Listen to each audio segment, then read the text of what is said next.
Hey everybody, James Robert Elliott here. I am here with John Browning, and he is from Guardian Wealth. And I wanted to have him on the podcast today and help us talk about helping your team grow, whether you're a business leader or a business owner, whether you're in sales, whether you're some sort of leader or even mentor within the business world, about acknowledging and leveraging people's differences, their unique abilities, right? Because treating everyone like they're the same will harm performance. Not everyone does the same. Not everyone thinks the same, which is a great thing. Not everyone's good at the same things, which is a great thing. And honestly, John's book inspired me to do this talk.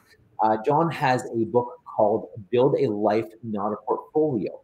And so he's a wealth management specialist and advisor. But he wrote this really interesting book, and I thought I'd have him on the show today because he has some really cool things to talk about. So welcome, John.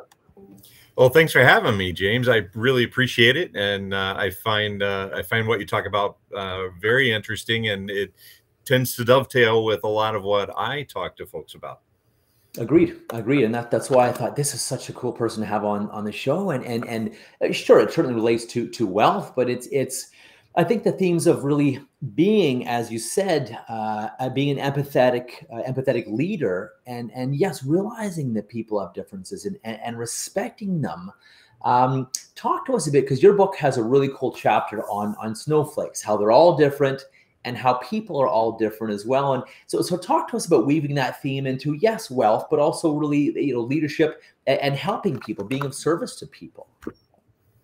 Well, we talk a lot about that because when we speak to different people about their finances, what many tend to do, because it's easier and you don't have to think about it as much, as they put them in boxes. Okay, you're this type of person and you get in one of these 3 or 4 different boxes, and that's the portfolio or the way we treat you. And what I find is that there's a lot more differences than just 3 or 4 or even 5. There's just a lot of differences, and it's the difference in the way we think. True. It's a difference in the way we process information as it comes in. And frankly, it's the difference, and let's just acknowledge this here, right? We're all emotional beings. It's the difference in the way we feel. True. And whether you're talking about leadership or you're talking about your financial planning, the way we feel matters. And sometimes I think we try and put up barriers and block that out, when really the idea of embracing the different way that frankly we feel in our emotions, and how that plays out in leadership or in your financial planning. Agreed. And just being an authentic leader. I think gone are the days where we can be inauthentic and not walk the talk.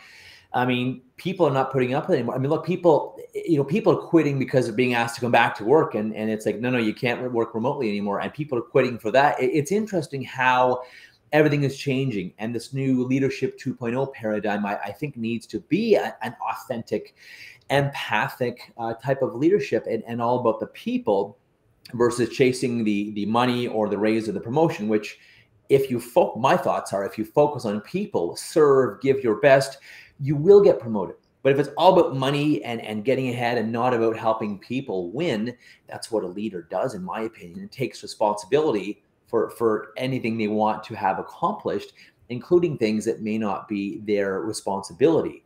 Doesn't mean they have to do it. They can delegate. That's what a good leader does, but taking that responsibility.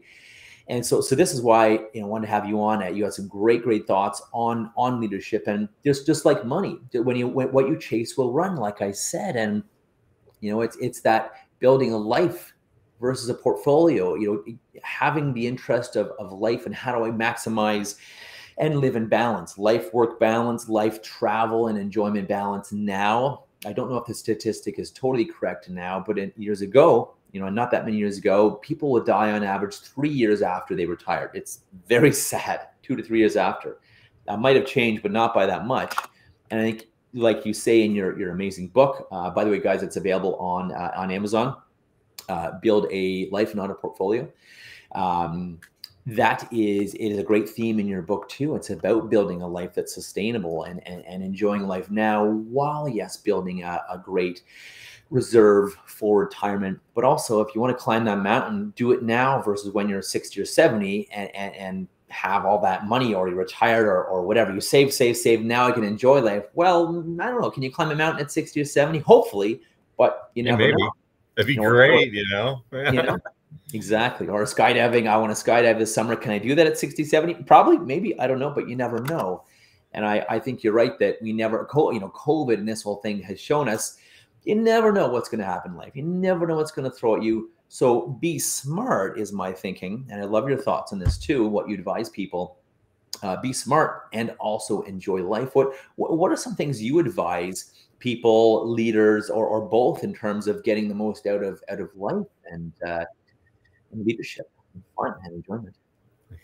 Well, it's really fascinating what you said there about, and I know you've used this phrase too. What you chase will run from you, which I think is really really a good analogy to think about. So if you're chasing money, and I've seen it, and frankly, just for honesty's sake here, that was me. When I worked on Wall Street, I was getting up, going to work, and I would get up at 5 a.m. or sometimes earlier, and I would work till 10, 11, 12 at night every single day, and usually part of the weekends, a big part of the weekends as well. And yeah, I got paid really well. And, you know, I could, you know, it provided for things for my family, but I tell you, they didn't know who I was. Yeah, they never saw me. And there, you know, even to the extreme, there even began to be a little bit of resentment there. Yeah, I was never around. I don't care about all this money. So there's that, and that can be with anything. And I think the focus that we have, especially if it's a big one, like another sad statistic, if we're talking sad statistics here, right? Right on, right on. Is that there are a lot of divorces after like 25 years. And why? Yes, why does that happen? And generally speaking, it's because the kids are gone. And you found out that, oh, we've been living life for our kids. And we haven't really connected as a couple. Suddenly the kids aren't around anymore. Who is this person? I kind of don't really like you anymore. Or I don't remember. What do you like? What's their commonality? Yeah, it's a very good point. Or the kids held it together, or it was less of an issue if one parent was never home or one spouse was never home because, well, the kids were there to entertain and take care of. But you're right that no one's there, no one's ever home. Why am I with this person? I never get to see them. And the same thing goes for business. If you're working on this big project and the team's really focused, and you don't have a leader that is, yes, doing that, but isn't up a little bit higher and looking out further to that next project and planning ahead, then you can end up with layoffs. You can end up with just people getting burnt out on such and such. There's always that give and take between what's going on right in front of your nose and being able to see out in front of you. And that frankly, I think you'll agree with this. That's a big part of what a leader does, is they look out just a little bit further. Yes, they're here on the project, but they look out a little bit further, and they're making plans, and they're making small or large tactical moves so that the bigger picture gets accomplished many years maybe down the road. True. I think it's a very valid point. And it's like, I remember teaching me in driver's ed when I was learning to drive, and they taught us all about, instead of focusing on what's coming right in front of your car, focus a bit further out. And I think you're right. A great leader can do that and see what's coming. And say, oh, I've seen this before. Watch out, guys, because this and that, and you can, a good leader can prepare people or help them shelter the storm, prepare them for it, whatever. But I think that's a really great point that you mentioned. It's just, be there for your staff, walk the talk, help them, protect them, take care of them, make them feel safe, and they will trust you. You go to battle for them, you walk the talk. They'll go to. I've seen managers back at unnamed companies where I used to work, they end up throwing employees under the bus, or supervisors throwing employees under the bus, versus, again, the whole theme of take responsibility. You know what? This was my screw up too. They made it, but I'm the supervisor, the manager, the leader, the VP.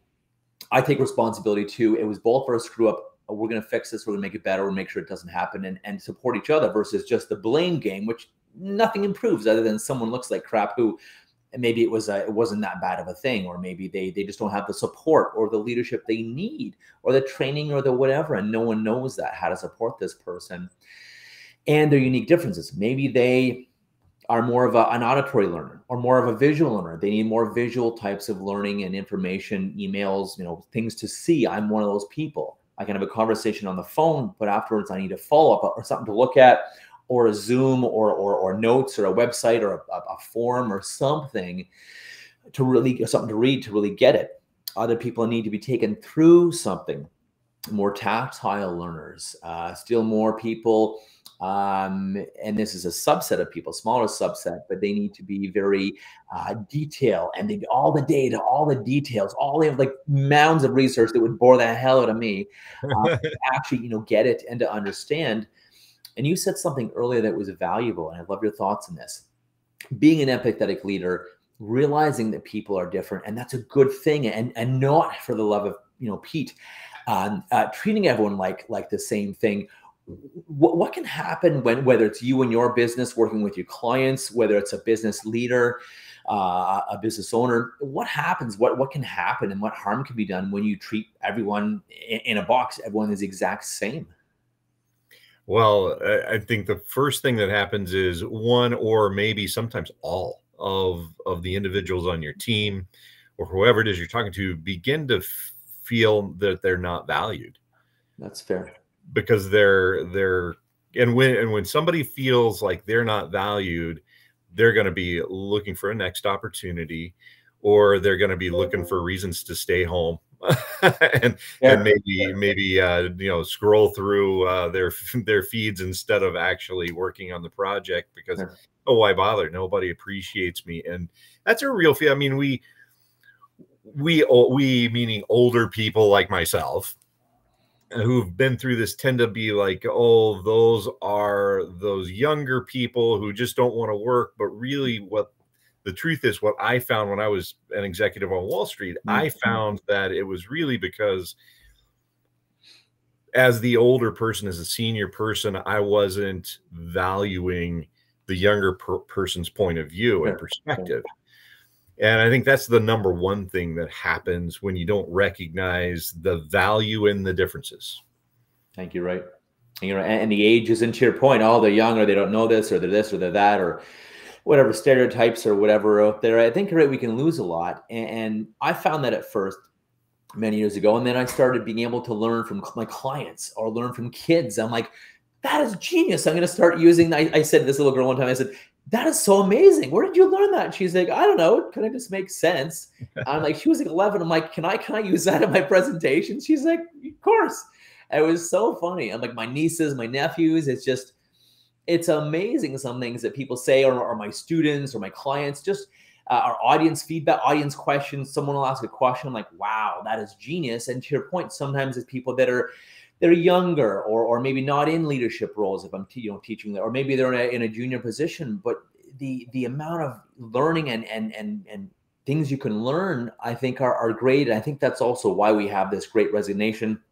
And again, people home distracted or people distracted at work even. It's because they don't feel like they're valuable. They don't feel respected. And why would they give their best? If they don't think their best is going to ever be enough or make an impact or make a difference, why would they give their best? That's exactly right. I think what's a really good illustration of this is I have lots of clients, right? But there are three in particular that I'm thinking about right now that when I speak to them, one of them is a surgeon, one of them is literally a rocket scientist. Wow, cool. And another one is just this retired gal. I call her a gal. She's older than I am, but a retired gal. And she likes to read.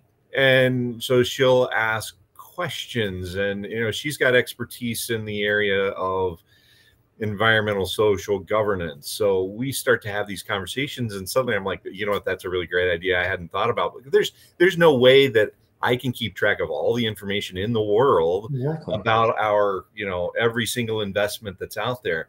The surgeon, I'll ask him and say, hey, how do you feel? I mean, I'll do the analysis and the number crunching on the individual security or the company, but do you use this particular product, or do you use this company, and what do you think of them? And sometimes he's told me, he's like, they have horrible customer service. None of the doctors like them. As soon as there's a substitute, and there is one coming out over here, I don't see them retaining their market share. And it was great insight.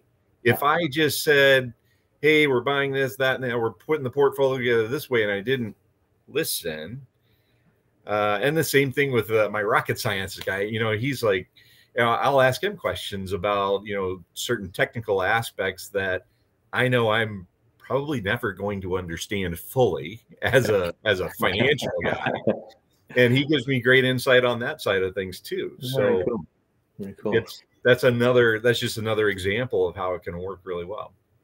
I love it. And that's why I love the theme of your book, you know, build a life, not a portfolio. It's making it all about serving people versus about the numbers. And I mean, I work for big companies. I'll say it. I worked for IBM, and it was all about the numbers.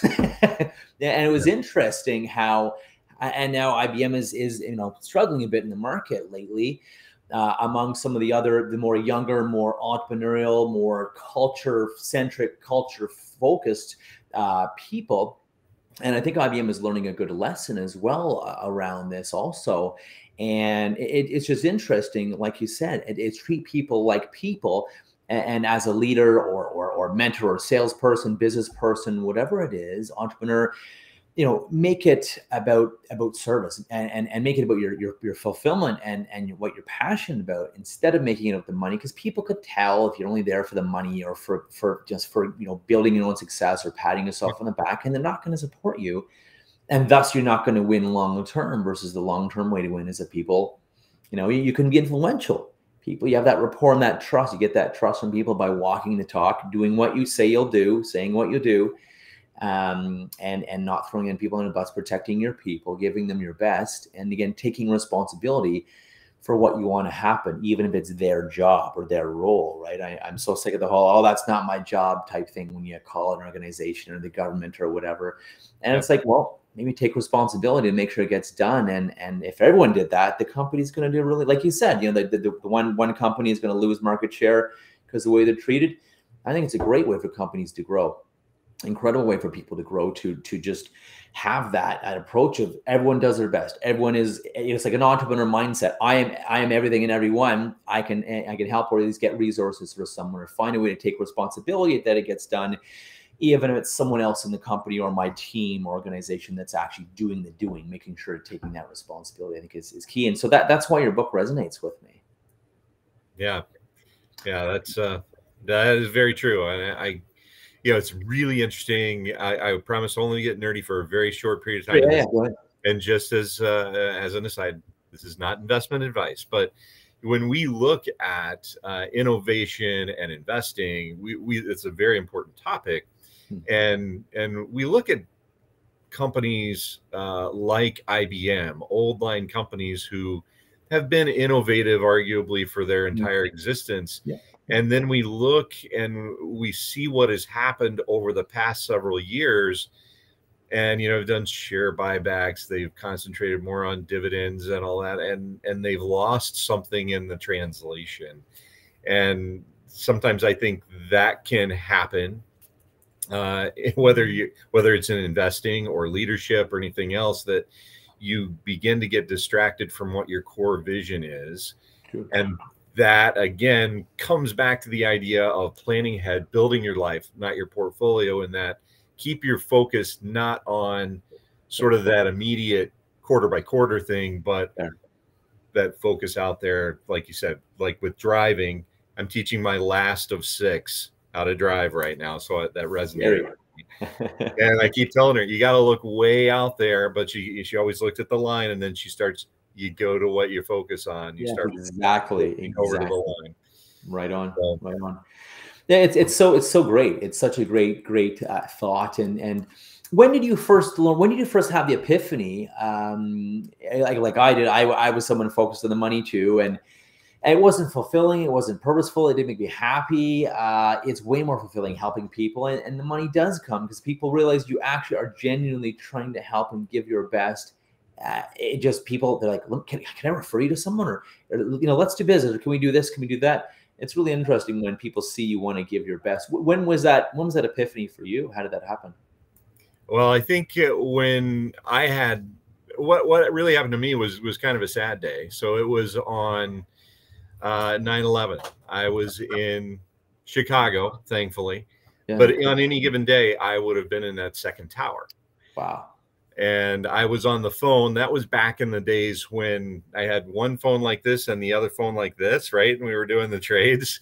If anybody happens to remember how that worked, but I was on the phone with some folks in my company that were in the second tower, and then on the other line, I had the Bank of New York, which was literally, basically a block away. Mm-hmm. And I heard it through the phone before anything came over the TV, and of course they didn't know what was going on. And then being in Chicago and not New York, the next year was a bit of a blur, to be honest with you, because being in Chicago, we were the ones tasked with righting the ship and what do we need to do to just continue operations and all of that. It really wasn't, and this seems crazy to me, but it truly wasn't until about a year later when I was back in New York. And I had one of those days where I got up at 5 a.m. and I was uptown New York, downtown New York. I was across in New Jersey and then back. It was about 11 o'clock. I'm sitting in the same hotel room. I had on the Wall Street suit, tie, the uniform. Mm-hmm. It was July. It was hot, it was just kind of the miserableness of it all. Fair. And I was alone again, 11 o'clock at night, alone. And I always stayed in the same hotel room, even after 9/11. And it happened to be very near the site. And I could look down and I could see it was still, even a year later, the cleanup was going on all night long. And it just, for whatever reason, that was when it really hit me. What am I doing? And I started the planning process, and it did take another 15 years. It's a really bad financial planning move to quit your lucrative Wall Street job when you have 6 children, just as a note. But I started planning then, and that's that whole idea. Things do take time, but if you consistently execute, and consistently is a big word of mine, consistency. Fair. Consistently executed towards the idea that at some point I would exit Wall Street, start my own firm, and do things for what I call real people. So people that I could see, I could touch, I could talk. Yeah, right on. So that was my big epiphany. It was back on about a year after 9/11. Very cool. Very cool. Very cool. And what doesn't kill us makes us stronger, as the saying goes, right? So I'm glad you had that epiphany, and that's why you resonate with me. It's all about service and that the whole servant leadership thing, and being an authentic leader, authentic leadership. Any last thoughts, John, for us? Excerpts out of your book, guys. If you want to talk to him, his information is there as well. GuardianRockWealth.com. Build a Life, Not a Portfolio. His book is available on Amazon, or if you want to text the word life to 21,000, he will get in touch with you as well. Any last thoughts for us, John? On the money side of things, as you're doing your planning and you're focusing out ahead, I'd leave you with this, that money itself is just a tool. It's like the carpenter's hammer. It's or the saw. It's what you use to make and create the life that you want. So spend a lot more time on the design phase than you do just using or building a better hammer or saw or something like that. And really the same goes, right, in leadership, project planning, whatever it is. You spend a lot more time looking out further and planning that, the end game, understanding where you are to start, but what's that end game? And then you can decide what job you want, what portfolio you want, how much risk do you want. Do you want to borrow money on a line of credit like me and invest it into mutual funds? Because my line of credit costs me 2-3%, and my mutual funds return me at 8 to 12%. I'm making money on someone else's money, or high risk or low risk, and it's supporting your life, and also realizing, well, do I want to wait till I'm 60, 65, 70, or 50 or whatever to be able to do A, B, or C, or what is the life I want? What are my goals? And I think that will help you, follow, okay, what is the career for me? What is the business for me? What is the life for me? How much do I need? When do I need it? When do I not need it?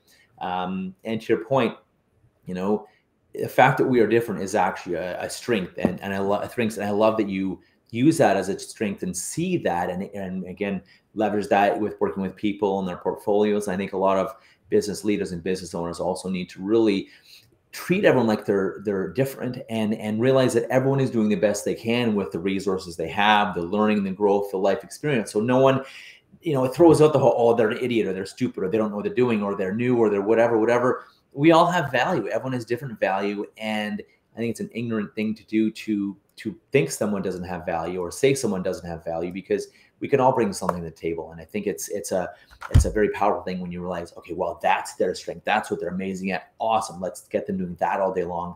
And their performance skyrockets, their fulfillment skyrockets.